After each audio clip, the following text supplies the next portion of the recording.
Thank you, everyone, for attending the latest in our series on geology, various topics of geology. And this one, as you probably remember from the bulletin, is on the supercontinent of Gondwana and Snowball Earth, a phenomenon that actually seems few of us have known about.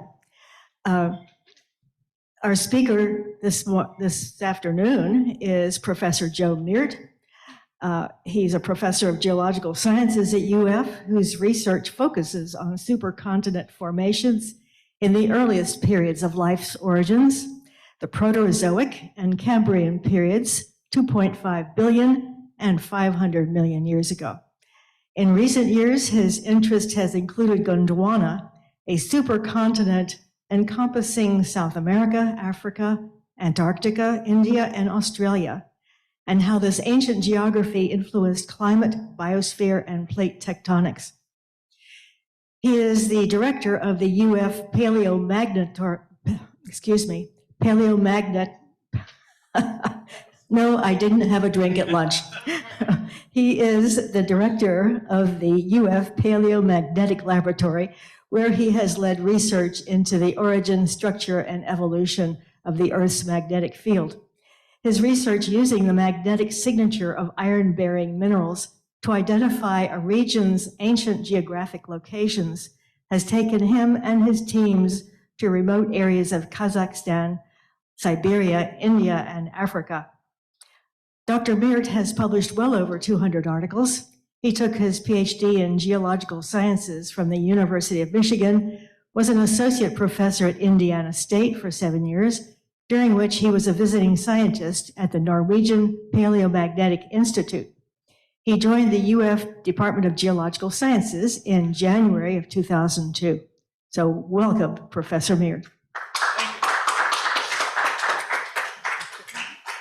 Well, thanks. I'm happy to be here. I love doing these talks. What I'd like to do, first of all, is, and I've been giving these talks, and maybe my jokes will be old for some of you, but I like to tell it anyways. So in October last year, I filed for Medicare Part A. And within a week, I got invitations to the Village here in town to give a talk, to Okamic to give a talk, and to the retired faculty of Florida, where I gave a talk yesterday. I'm kind of wondering if the government's watching over me and scheduling me, giving me previews of where I might live in the future. This talk and next week, I hope to cover a couple of areas. It's a vast amount of geologic time that we're talking about. And I'm only going to talk about from about 1 billion years to 500 million years. 500 million years is a vast amount of time. It still boggles my mind to think of that long, but there are a lot of interesting things that happen during that interval. So if we can share the PowerPoint.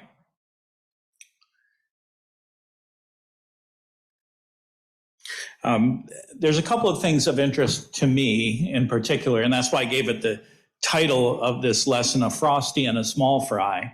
It's not about Wendy's, all right? But there are two things that happen during this interval of time that are particularly intriguing and kind of bear on the evolution of modern phyla, because it was shortly after this Frosty and this Small Fry happened that all of our ancestors came to be in a short period of time during the Cambrian. And so it's tempting, always tempting, to link these two big events to what happened later, and I hope to convince you that maybe there is some truth to that. So we're looking at a time period called the Neoproterozoic, from a billion years ago to 538.7 million years ago. And it's a interval, let's see, forward here. Okay. So I like to give terms because I often realize, even when I'm teaching classes at the University of Florida, sometimes I just put terms up there and people go, what is that? What does that mean? So I'll give you some terms as we go through, and if there's anything that I mention that you go, whoa, I don't know what that means, just let me know. So the first thing is we express geologic time in terms of MA, which is mega annum, which means millions of years. So if I have something up there like 4 MA, that means 4 million years ago. And also GA, which is giga-annum, which is billions of years. So something written that's 4GA, you may see that on there, is 4 billion years ago. We also use kiloannum, but that's 1,000 years, and that's much shorter duration than most everything that I looked at. The tools that I use to figure out the stuff that I'm going to tell you about, there's two of them. One is paleomagnetism, simply means ancient magnetism. And the magnetism recorded in rocks actually records where those rocks were born. So I can go to any continent, almost anywhere. I can collect a series of rocks. I can study the magnetism, and by studying the magnetism, that will inform me where those rocks were positioned on the Earth's globe at the time that they formed, which is really cool because we know where. Now, knowing where doesn't tell us all we need to know, because we also need to know when. So we need birthplace, we need birth date as well. And so the other tool we use is called geochronology. And that's just a time marker. And we use these little minerals called zircon. And these minerals are fantastic. They resist erosion. The oldest zircons that we've found so far are 4.4 billion years old, so almost as old as the Earth. The Earth is 4.54. They resist erosion, and they're very robust time recorders because they contain two isotopes of uranium, 235 and 238, which form a natural clock once these minerals form. So we can take these minerals, we can take them back to the lab, and we can study them, and you can see their ages here, 549 plus or minus 1 million years. So very, very precise time constraints on our research. So the key events that I want to look at, or I want to introduce you to in the Neoproterozoic, are the formation of a supercontinent called Rodinia. There are at least 2 snowball episodes on the Earth, and at least one non-snowball. So I'll explain snowball, but basically a snowball Earth is when the entire Earth was glaciated, covered with ice from pole to equator. I'll talk about the rise of oxygen. This is the second rise of oxygen. The first rise of oxygen took place about 2.4 billion years ago.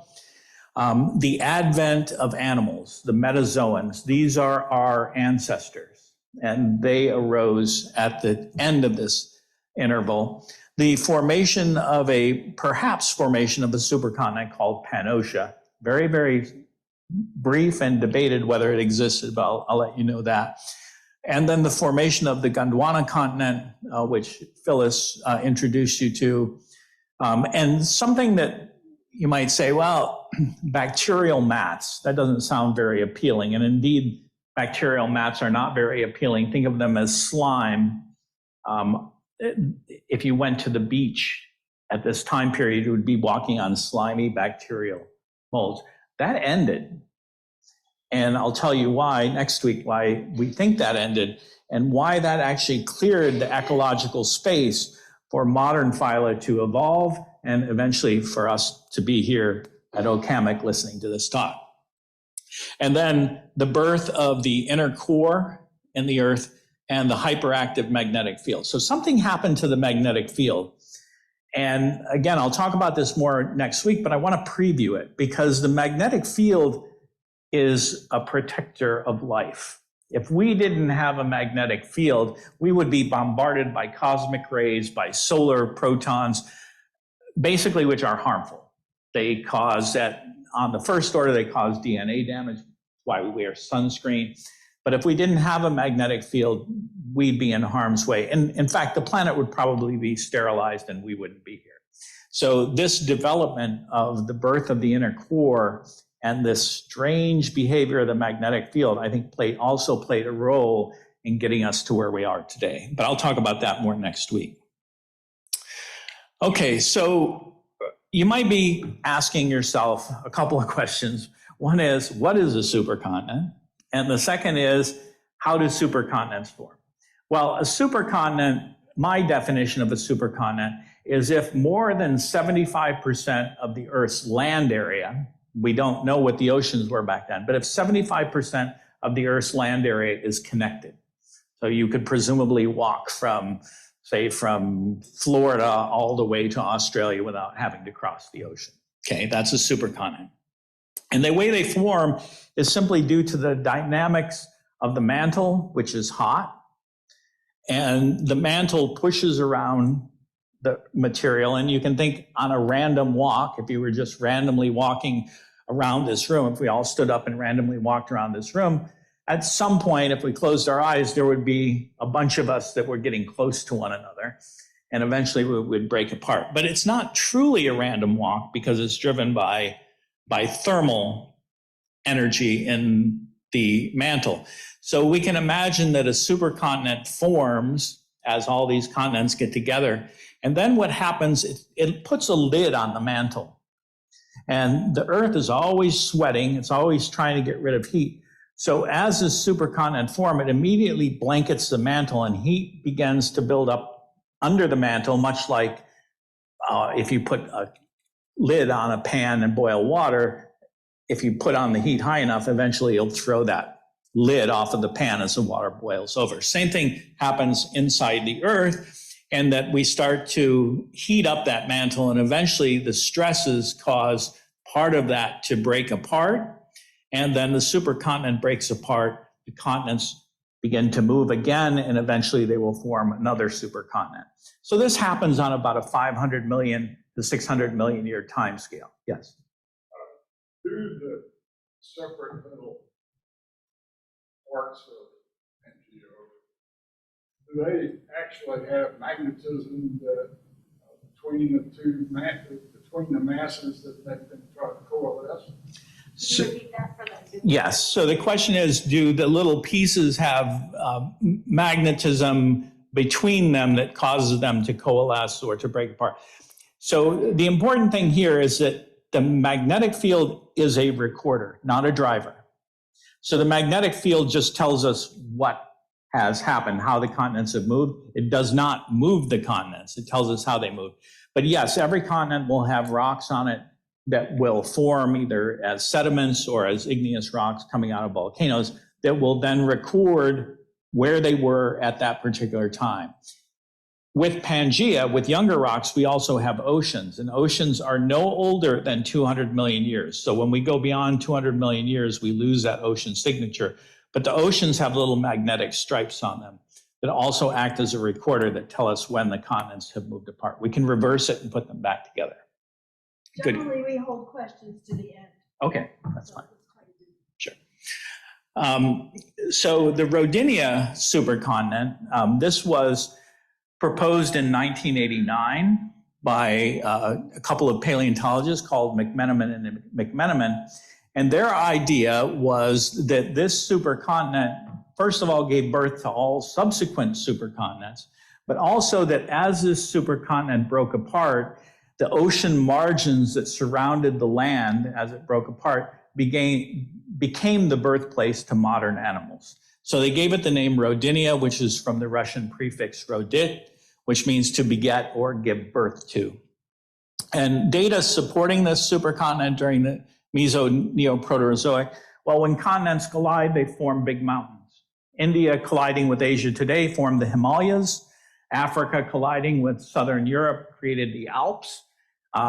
The Pacific plate diving down beneath South America is forming the Andes Mountains. So anytime you collide either an ocean with a continent or two continents, you get big mountains.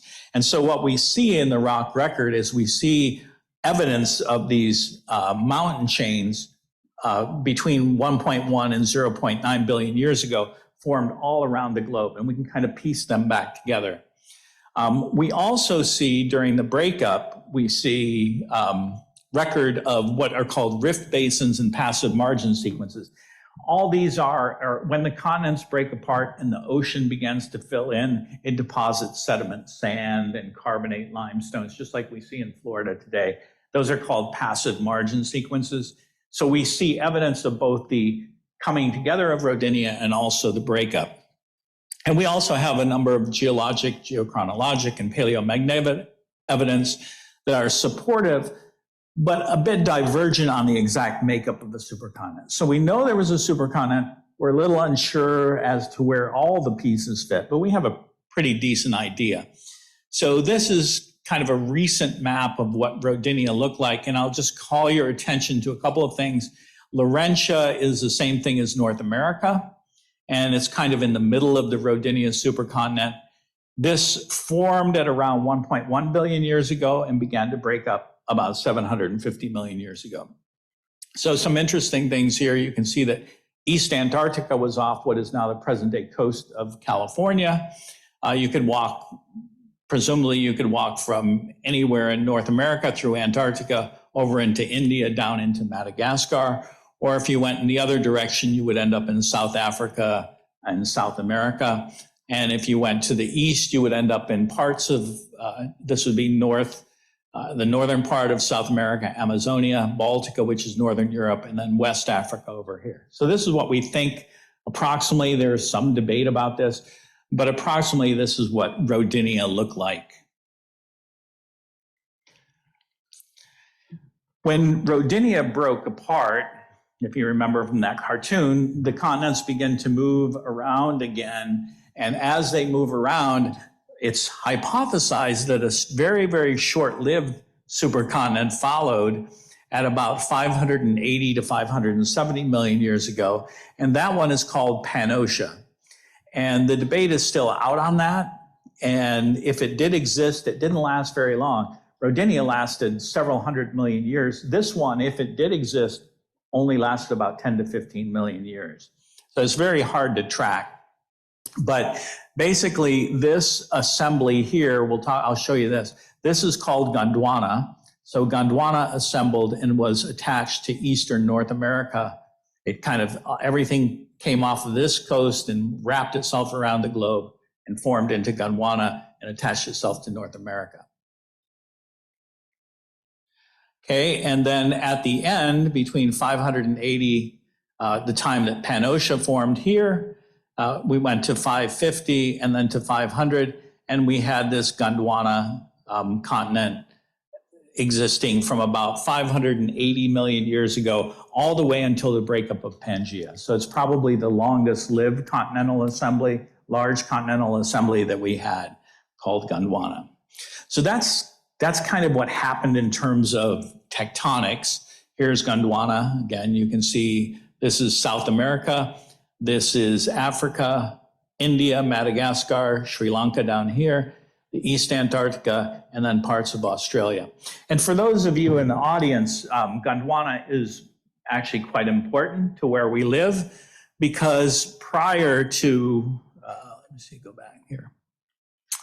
I'm going to use this.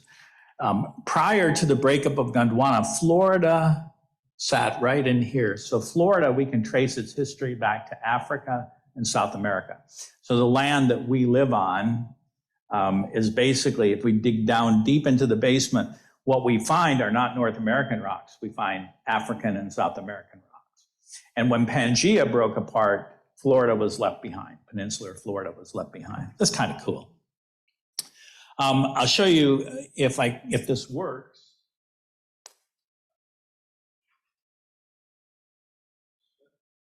Give me that open in a second. Yeah, it's just a quick video showing the evolution of kind of showing these plates in motion rather than snapshots. So I'll give it just a.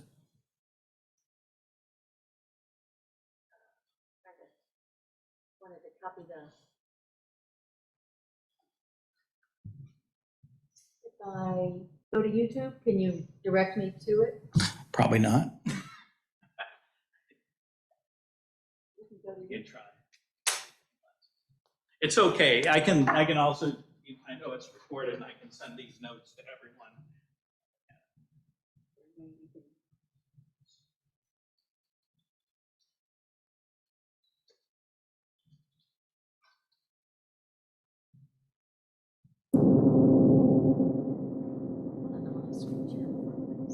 For those of you at home, we're going to share the screen in just a moment.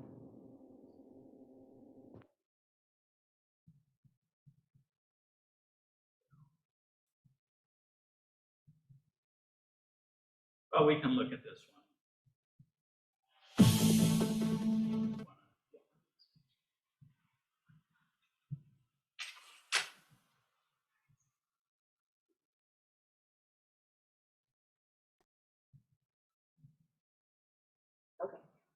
want to go back to the mic and narrate? Sure, Or? yeah.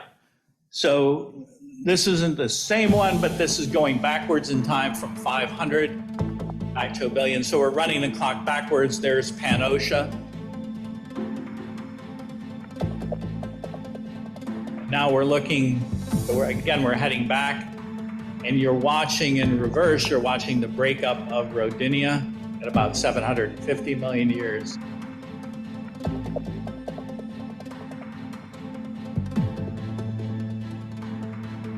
And hopefully as we go back, we'll see. So now we're looking at kind of Rodinia before it formed. So you can see the pieces are moving away. If we ran this the other way, they would be coming together.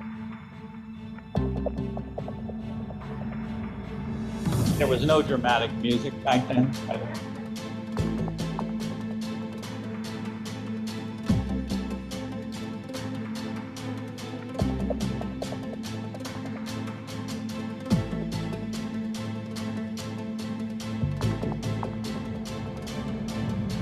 I was now actually going back to a supercontinent before Rodinia, which is called Columbia. But I don't know if he gets there. Anyway, that's fine. Everybody, I realize it's fast. A billion years, pretty quick. Pretty quick. Go back to your PowerPoint? Yeah, you go back to your PowerPoint.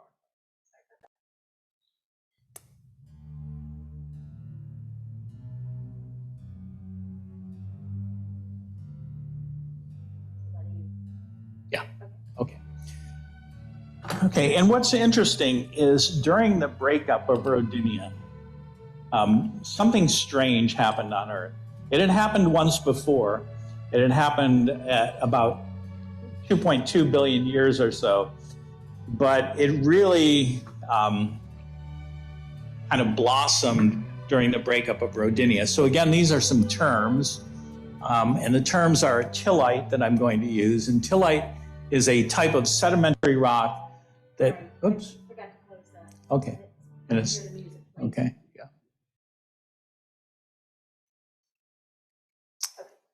Okay, so a tillite is a sedimentary rock that contains a mixture of large boulders and cobbles deposited by glaciers. If you've ever lived up in the Midwest, look at the farm fields, they have all those boulders sitting by the side that they had to lift out of their field. That's from the last glaciation. Those are essentially tillites, except tillites have been cemented into a rock. Sorry. It's okay.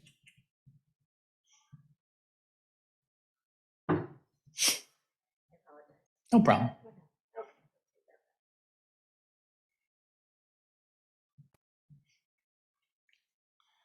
Okay, another term is something called a cap carbonate. Carbonate's limestone or dolomite, same thing. Essentially just different chemical composition. It's a warm water limestone that rests immediately above the glacial deposits, indicating a rapid change from cold to hot. Another term is a tidal rhythmite. It's a rock showing cyclic layering formed in the intertidal zone, meaning it was formed at low elevation at sea level. Dropstone is a big chunk of rock dropped into soft sediment from melting ice packs. So you can imagine on a lake or on the ocean, there was an ice pack. As that ice moves over the ground surface, it picks up those rocks, and eventually as it melts, those rocks fall to the bottom of the lake, the bottom of the ocean. They kind of deform the bottom of the ocean as they're deposited. Another term you'll hear me talk about is albedo. Albedo is just how much of the incoming sunlight that is bounced back off the surface of the Earth and is therefore not useful for warming the planet. So the higher the albedo, that means the more heat that's being radiated out into space and not warming the planet. And then the last thing is stable isotopes.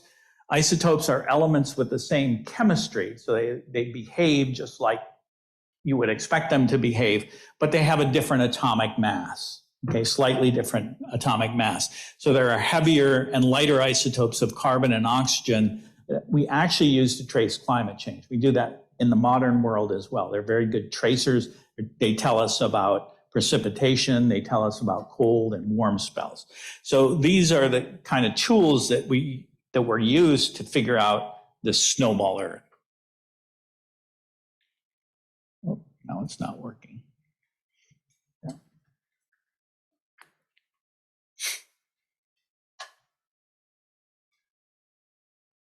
Okay. All right, so the snowball Earth happened between 750 and 635 million years ago, and the Earth underwent this series of severe ice ages. And the extreme, of course, is known as a snowball Earth, where the entire Earth simply glaciated. These snowball events, as you might expect, if there was life around, they would be extremely stressful on those organisms.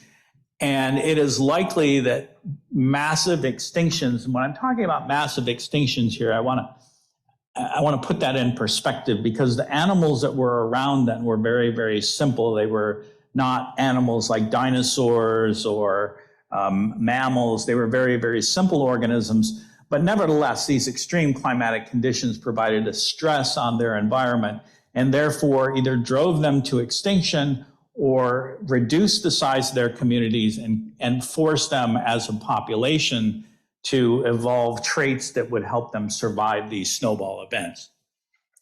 So these survivors adapted quickly to the new environment, and then they were stressed again during the next glacial phase. We had 2 of these. And this process of stress, extinction, radiation is called bottleneck and flush. So you create this ecological bottleneck. A few of them make it through and come out better for it.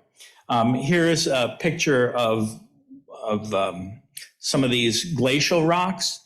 This is, hang on. This is Paul Hoffman and Dan Schrag. This is in Namibia. This is one of those big drop stones that was dropped out. And what they noticed, and what other people have noticed around the globe, is you have these glacial deposits here, and right smack on top of them, there appears to be no time lost between these 2 rocks.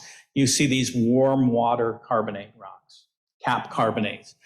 And so that suggested to them, first of all, that climate went from very, very cold to very, very hot in a short amount of time. But there was still a question. Okay, well, you can have ice, and paleomagnetic data said this ice formed at the equator. Well, you can get ice at the equator if you have mountains, right? Andes Mountains, Kilimanjaro, you can get ice on the equator. But it was those tidal rhythmites that were also found within this collection that tell us that not only were these glacials happening, but they were at low elevation. So we have low elevation, low latitude glaciations, which means they must have extended to the equator, and hence the term snowball Earth. So we notice these rapid warm-cold transition, and then there are these large stable isotope excursions immediately preceding, during, and immediately following the glacial intervals. And these stable isotopes, I'm not going to go into all the chemistry, but basically we can tell, is it cold or is it warm from these stable isotopes? So we see all of that in the rock record. Here's just some pictures that I've taken. This is a drop stone in a tillite. This is in Mongolia. Here is another one of these. This is a tillite. It's hard to tell, but this is also in Mongolia with a cap carbonate sitting on top of it. And then again, some more of the tillite rocks here. So this is seen all over the globe. So it's not just one location. Almost every continent that we've been to, we find this same sequence of cold and hot. So the hypothesis is that the Earth underwent at least two severe glacial episodes during the interval from 780 to 580 million years ago. And so I mentioned all this evidence, these cap carbonates. The questions we have are, okay, well, what caused it?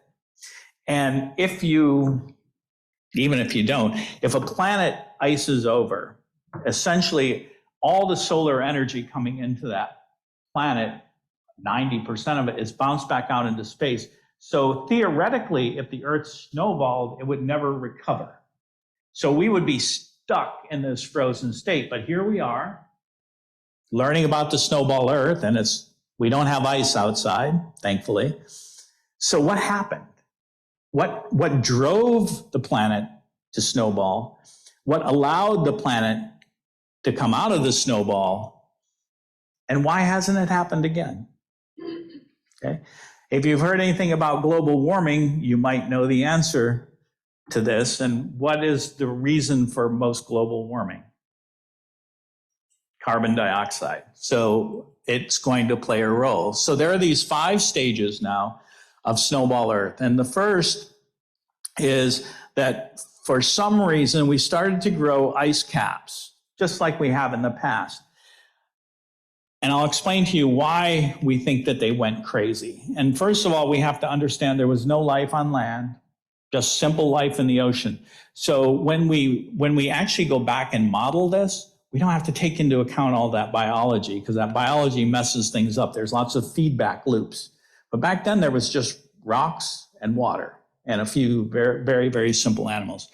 So for whatever reason, I'll try to explain why that reason is, but for whatever reason, the Earth, as the ice extended back past about 30 degrees latitude, we went into a runaway ice house. And quickly the entire Earth froze over, and it remained that way. But at some point, obviously, at some point it all melted again, and then the sequence repeated itself. So we had this question, this is back in early 2000, we had this question. I was in France, and I was visiting professor there, and there was a PhD student, Yannick Donadou, who was there, and we were sitting at lunch, and I said, I don't understand it. He said, if you look at Rodinia, these glacial events happened when Rodinia was breaking apart. And when Rodinia was breaking apart, there were all these volcanoes, and those volcanoes were putting CO2 into the atmosphere. And I said, how did it get cold when we're pumping tremendous amounts of CO2 in the atmosphere? That doesn't make any sense to me. And Yannick and his colleague, his supervisor, they were developing the first climate model that linked geochemical changes on the Earth with climate changes. It was the very first one. He said, let's look into it. So we decided to look into this, and we ended up writing a paper in Nature. And the explanation turned out to be, it's like turtles all the way down. It's CO2 all the way through. So what happened is that as Rodinia broke apart and was pumping all this CO2 into the atmosphere, it was also allowing, as the supercontinent broke apart, it allowed more precipitation in the interior of the supercontinent. If you think about Asia now, the Gobi Desert sits in the middle there, or even Death Valley. After the clouds go up over the high mountains, they lose all the water and you get deserts. So in the interior of the supercontinent, you basically have a desert and the rocks aren't being eroded. But as it broke apart, the rocks began to erode. And as the rain fell with a little bit of carbonate in them, so a little bit of acid rain fell onto the rocks, it began to erode the rocks, and that carbon dioxide got locked up in the clays. And as that happened, we began to lock more and more carbon dioxide into the rocks, and we began sucking carbon dioxide out of the atmosphere to the point where cooling could run amok. And then what happens is, as the entire Earth glaciates and you have ice over the ocean, well, those volcanoes are still pumping out CO2. In particular, underneath the ocean, there's a huge mountain chain of volcanoes. They're pumping out CO2, but there's this lid on them. So what we nicknamed it Coca-Cola oceans, Pepsi, if you like that better. But basically, the oceans became carbonated, and as soon as those volcanoes would break through the ice, all that carbon dioxide was released quickly into the atmosphere, causing an ultra greenhouse effect. So you went from ice, glacial deposits, to these warm water carbonates sitting right on top of it. So we think that's the most logical explanation. Recent research in the last couple of years has kind of borne that out, how we can get from one stage to the next.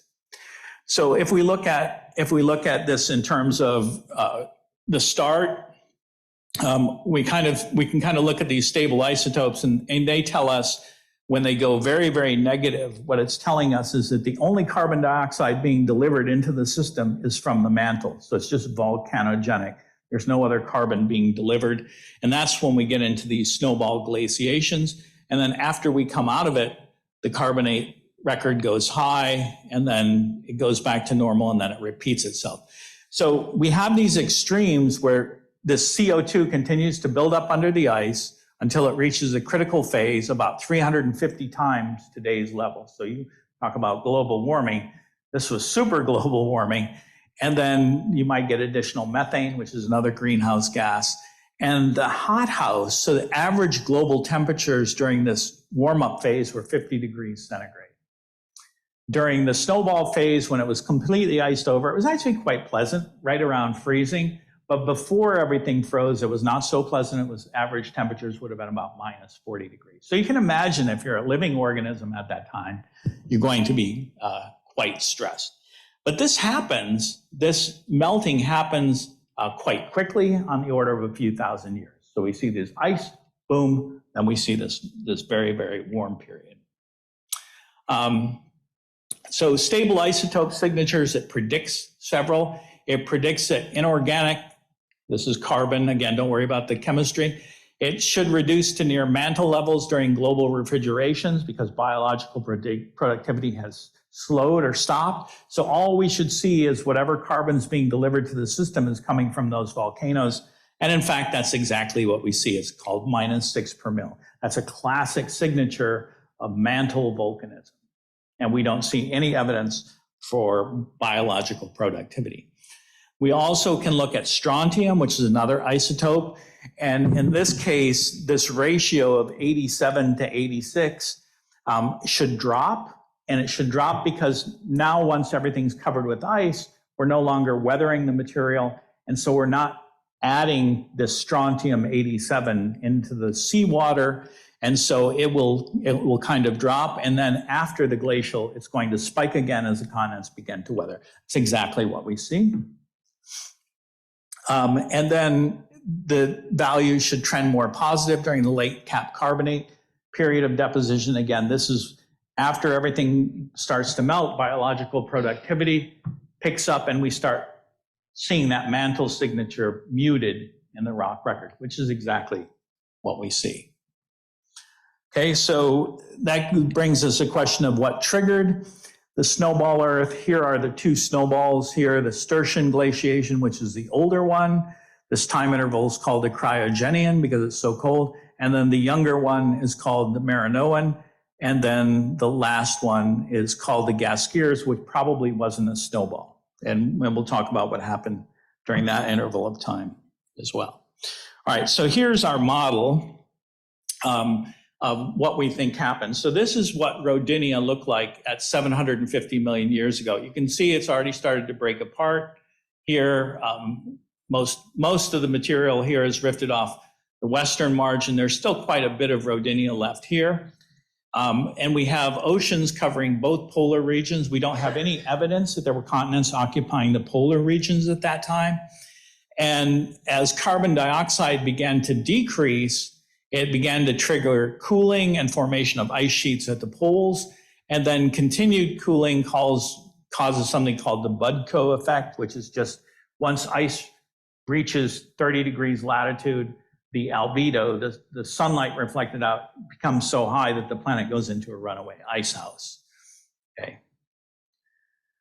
So what we argued again was that this increased mafic volcanism took place between 800 and 720 as Rodinia broke apart, pumping CO2 into the atmosphere, which is a greenhouse gas, which is really anti-snowball. We wouldn't expect it to do anything. And then the breakup resulted in an increased hydrologic cycle and increase in silicate weathering, which has the effect of burying CO2 and locking it up in clay material. So it's just pulling CO2 out of the atmosphere. It's a very, very effective sink for carbon dioxide. So you might say, well, how do you do these computer models? Well, obviously, we have to simplify things. So we ran several models. The first one was with a assembled supercontinent. So we looked at Rodinia with low weathering rates. And when we looked at that and we ran the climate model along with the geochemical model, we couldn't get it into a snowball. It never get cold enough. And then we ran it with a dispersed, so we ran it with a Rodinia breakup and higher weathering rates. And in that case, we started to see more of a hydrologic cycle and more silicate weathering. But in neither case, in the case of this and in this case, neither one were enough to drive it into a snowball Earth, which went back to my original question about volcanoes. Why, if there were so many volcanoes delivering CO2 into the atmosphere, why is it that we got an ice house? And the answer is simple.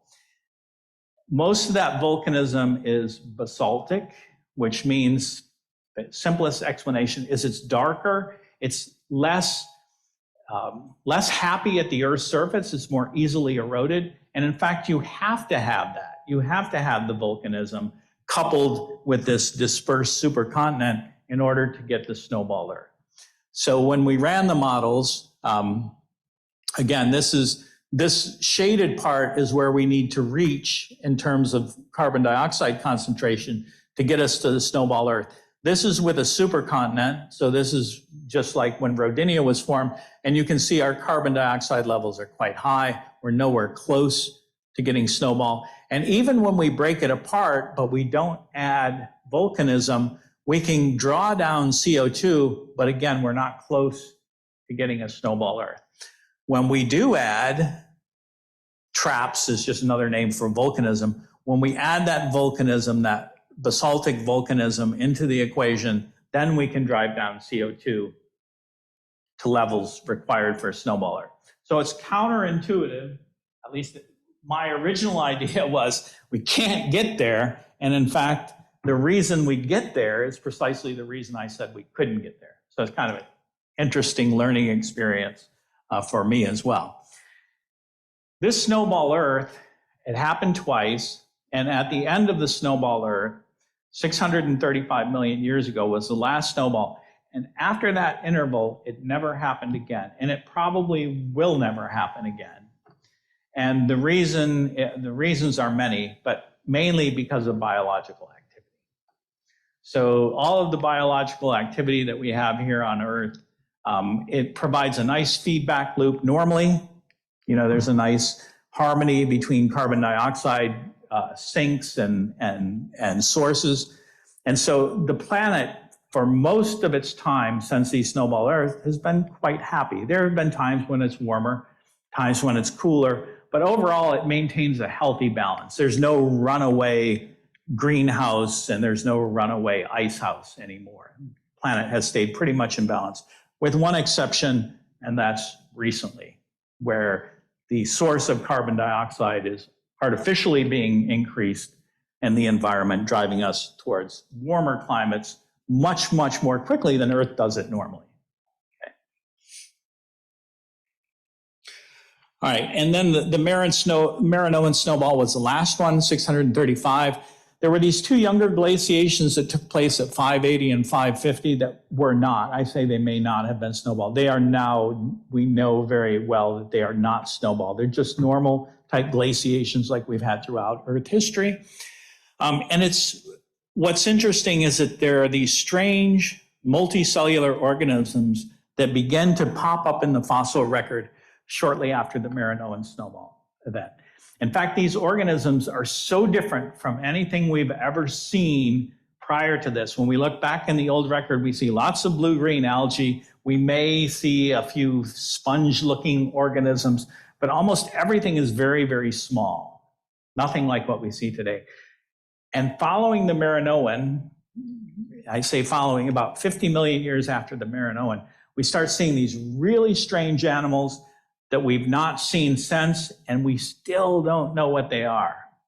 But they're clearly animals of some sort, and they're big, but we're not sure what they are, and they're called the Ediacaran organisms. And that's the most recent period in geologic time was added in 2002 called the Ediacaran. So we see these animals pop up in the fossil record. And then we have this Gaskir's glaciation that took place at about 580. It was also very, very strange. And it has led some to conclude that Metazoan life animals did not kick in until after the Gaskir's glaciation. And the Gaskir's has turned out to be somewhat of an enigma.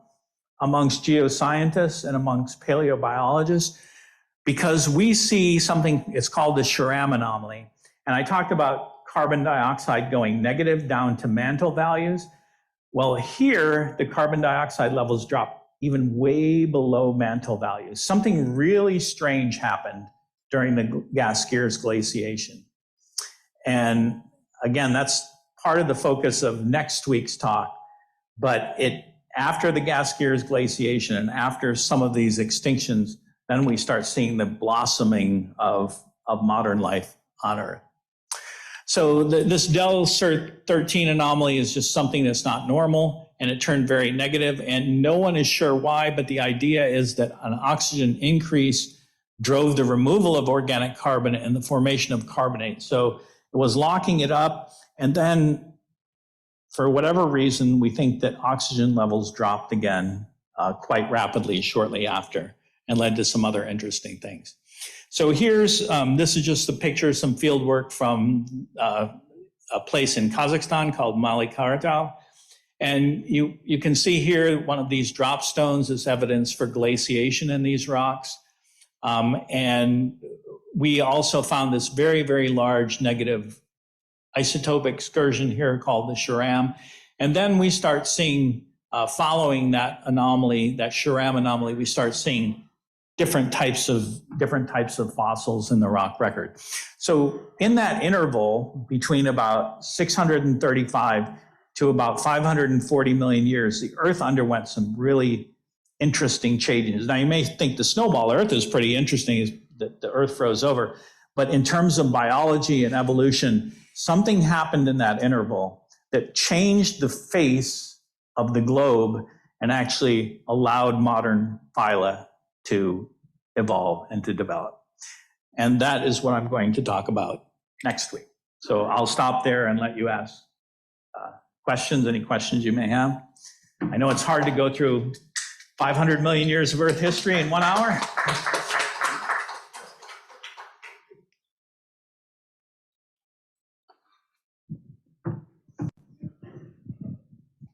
I have a question related back to the CO2 issue, because right now, at least in lay science, they're trying to find ways to capture the CO2 and to try to capture the CO2 in sinks like the Amazon, and therefore Amazon cutting of all the trees down hurts that capture of the CO2 in that sink.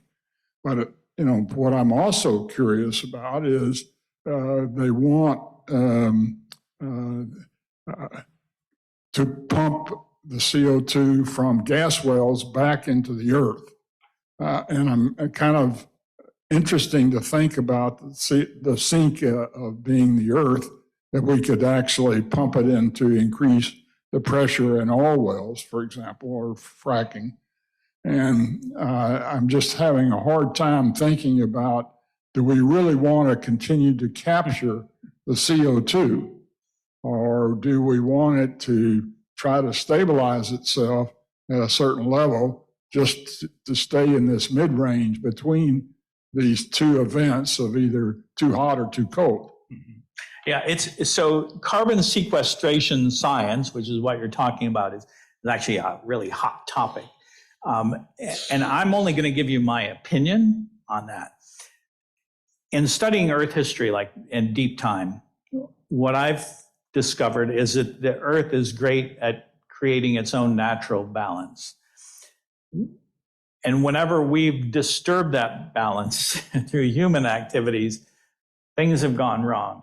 So while carbon sequestration has an admirable goal in reducing carbon in the atmosphere, I'm not sure how the Earth will respond to that.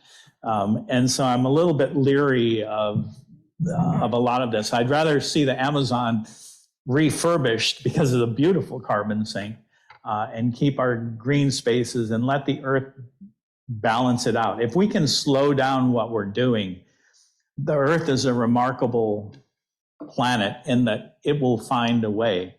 But I don't think I don't think a quick solution. I just worry about a quick solution. Just worry about it. It's my opinion. So, Anything? Nobody from Zoom? Any further questions?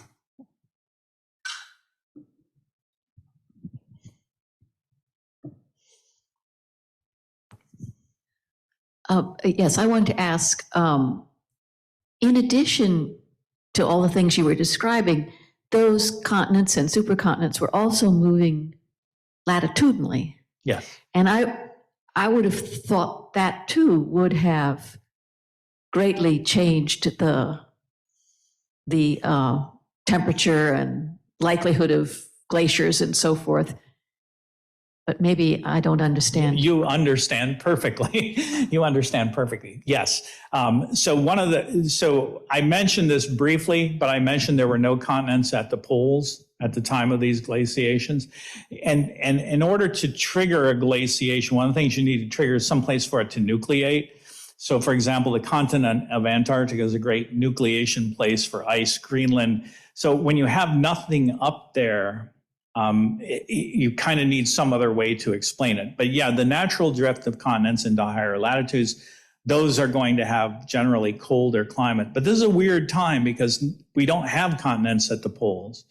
They're all sitting near the equator within 30 or 40 degrees of the equator, and we have to glaciate the entire Earth. So it's an alternate, we have to come up with an alternative explanation if that really did happen. And I'm convinced that extreme snowball happened. But your general idea that as continents move up towards the north and that ocean redistribution of ocean currents change climate is 100% correct. We see that over and over, and Antarctica was not glaciated until seaway opened up that kind of made a circum-Antarctic current and confined basically all the ocean currents to surrounding Antarctica and kind of isolated it, and then it froze over. Prior to that, it was actually somewhat temperate climate, if not dark many times a year, but it was not fully glaciated. Somewhere in my various geology courses, I learned that the exposed Earth surface, lithosphere, has a less absorptive of infrared radiation from the sun. And when those surfaces are lined up in low latitudes, there is less warming on the Earth because the ocean takes the infrared radiation much more readily. Yes. So that might have been a contributing factor. Yeah. Thank you for your talk. You started out talking about the magnetism in the Earth and so on. Researching that a little more, the geographic North and South Pole are pretty much fixed, but the geomagnetic poles wander, and you have to correct for them every year, 30 feet. So this has a big effect on where plate tectonics are coming apart and we're re-solidifying and we have different declinations and that sort of thing. Would you get into all that a little bit and how it affects perhaps navigation and that sort of thing? It's an excellent question. It's an excellent question. So I can tell you a couple of ways it affects navigation. If you fly, you land on runways. So you might land on runway 3 or 21. Those are compass directions. So that means 30 degrees or 210.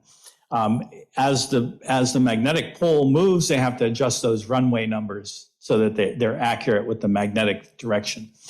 On a larger scale, that movement of the magnetic field, you might say, oh, you study paleomagnetism. If that field is moving all the time, how do you know that the field wasn't somewhere on the equator and you're getting all kinds of wrong data by interpreting it in terms of geographic north or south? Turns out, lucky for us, it turns out that over about a 7,000 to 10,000 year time frame, the average position of the magnetic pole that's kind of moving around averages exactly to geographic north. Very convenient for us. So all we have to do is sample 7,000 to 10,000 years worth of rock, which is very easy to do because geologic time is slow and it takes a long time for sediments to accumulate 7,000 to 10,000 years of sediments. You can get that in about that thick a sandstone bed. Volcanic rocks are erupting all the time. So if we sample a series of volcanic rocks, we can average out all that. We call it secular variation, all that random movement of the poles.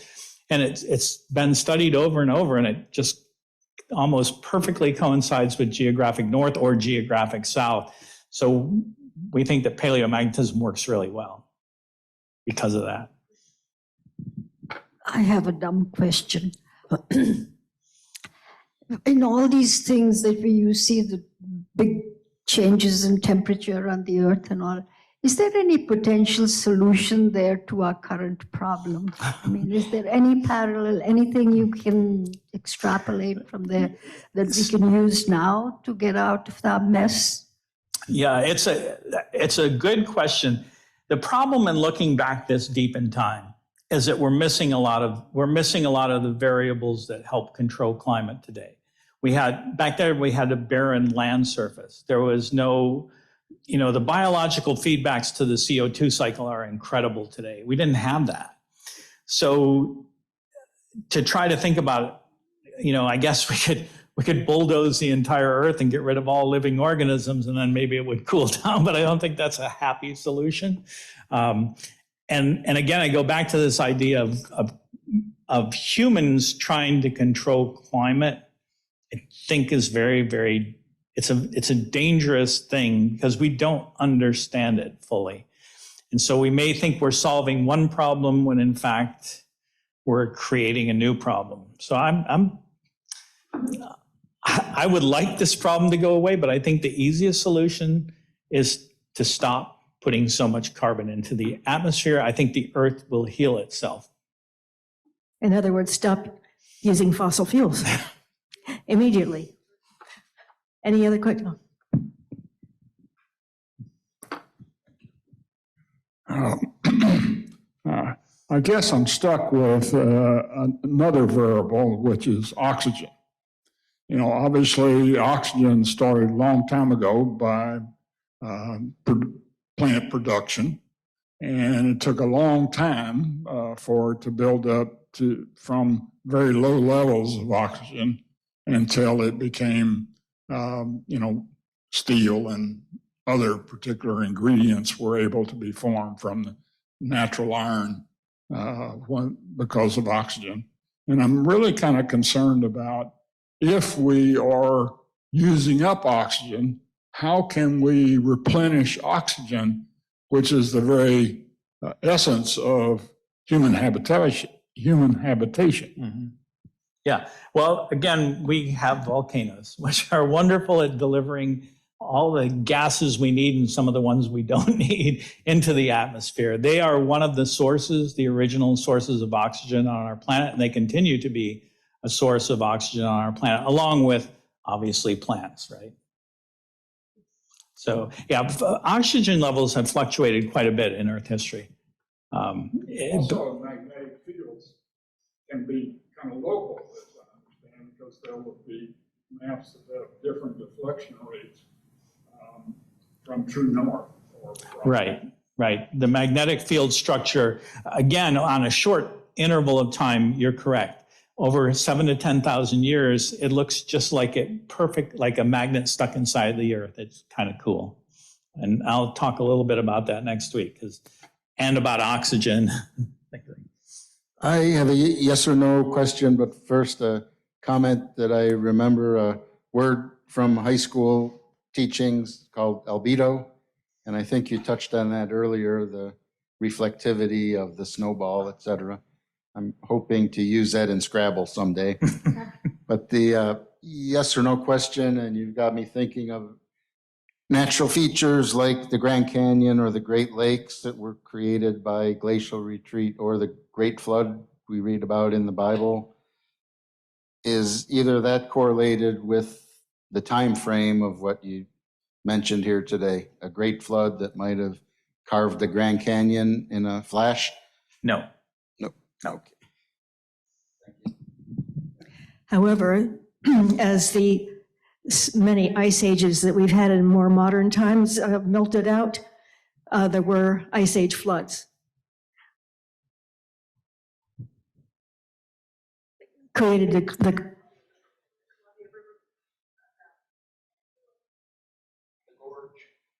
Yeah.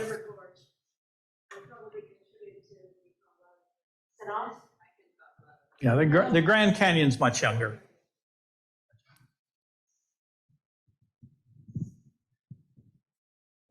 With all the decrease in population due to COVID and the other wars and things we have around the world, is there enough decrease in population that would affect the amount of problems that we have from the? We're still growing.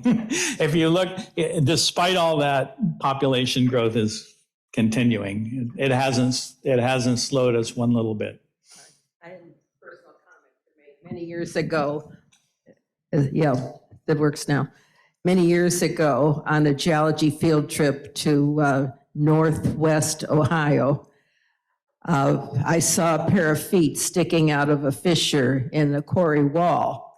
And I asked the person who backed out of the fissure what he had found. And he said, needle crystals of strontianite.